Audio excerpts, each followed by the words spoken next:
ಚಿನ್ನು ಬೇಜಾರಾಗಿದ್ಯಾ? ಪಪ್ಪ ನನ್ಗೂ ಆ ತರ ಸೈಕಲ್ ಕೊಡ್ಸಿ. ಇನ್ನು ಈ ವರ್ಷ ಆಗಲ್ಲ ಮಗ್ಳೆ, ನೆಕ್ಸ್ಟ್ ಇಯರ್ ಪಕ್ಕ ತಂದು ಕೊಡ್ತೀನಿ, ಓಕೆನಾ? ಸರಿ ಪಪ್ಪ. ತಗೋ, ಇವಾಗ ಅಂಗಡಿಗೆ ಹೋಗ್ಬಿಟ್ಟು ಚಾಕ್ಲೇಟ್ ತಿನ್ನು. ಮಮ್ಮಿ, ಪಪ್ಪ ಚಾಕ್ಲೇಟ್ ತಗೊಳಕ್ಕೆ ಅಂತ 50 ರೂಪಾಯಿ ಕೊಟ್ರು. ನೀವು ಜೀರಿಗೆ ಡಬ್ಬದಲ್ಲಿ ಇಡಿ, ನಾನು ಸೇವ್ ಮಾಡಿ ಸೈಕಲ್ ತಗೊಳ್ತೀನಿ. ಜೀರಿಗೆ ಡಬ್ಬದಲ್ಲೇನ್ ಬೇಡ ಚಿನ್ನು. ನಾನು ಇನ್ಸ್ಟಾಗ್ರಾಮ್ ಅಲ್ಲಿ ರೀಲ್ಸ್ ನೋಡುವಾಗ ಒಂದು ಪಿಗ್ಗಿ ಬ್ಯಾಂಕ್ ನೋಡಿದೆ, ಅದನ್ನ ಆರ್ಡರ್ ಮಾಡ್ಕೊಡ್ತೀನಿ, ತುಂಬಾ ಚೆನ್ನಾಗಿದೆ, ಅದ್ರ ಸೇವ್ ಮಾಡ್ಕೊಳ್ಳಿ ಅಂತ. ಓಕೆ ಮಮ್ಮಿ, ಇದನ್ನ ಇಟ್ಕೊಂಡಿರಿ. ಮೋನಾ, ಸರ್ಪ್ರೈಸ್! ಈ ಪಿಗ್ಗಿ ಬ್ಯಾಂಕ್ ಇಷ್ಟ ಆಯ್ತಾ?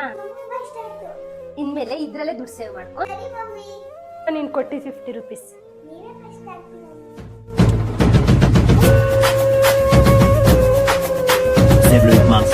ಪಪ್ಪ, ಡೆಕತ್ಲಾನ್ ಹೋಗೋಣ ಬನ್ನಿ. ಇವಾಗ ಏನಕ್ಕೆ ಮೋನಾ? ಸೈಕಲ್ ತಗೊಂಬರಕ್ಕೆ. ಚಿನ್ನು ದುಡ್ಡಿಲ್ಲ ಮಗನೇ, ನೆಕ್ಸ್ಟ್ ಮಂತ್ ಹೋಗೋಣ. ನಾನು ಪಿಗ್ಗಿ ಬ್ಯಾಂಕ್ ಅಲ್ಲಿ ಆಲ್ರೆಡಿ ಮನಿ ಸೇವ್ ಮಾಡಿದ್ದೀನಿ. ಓಪನ್ ಮಾಡಿ ಸೈಕಲ್ ತಗೊಂಬರೋಣ ಬನ್ನಿ. ಹೌದಾ? ಸರಿ ನಡಿ. ತಗೊಳ್ಳಿ ಪಪ್ಪ.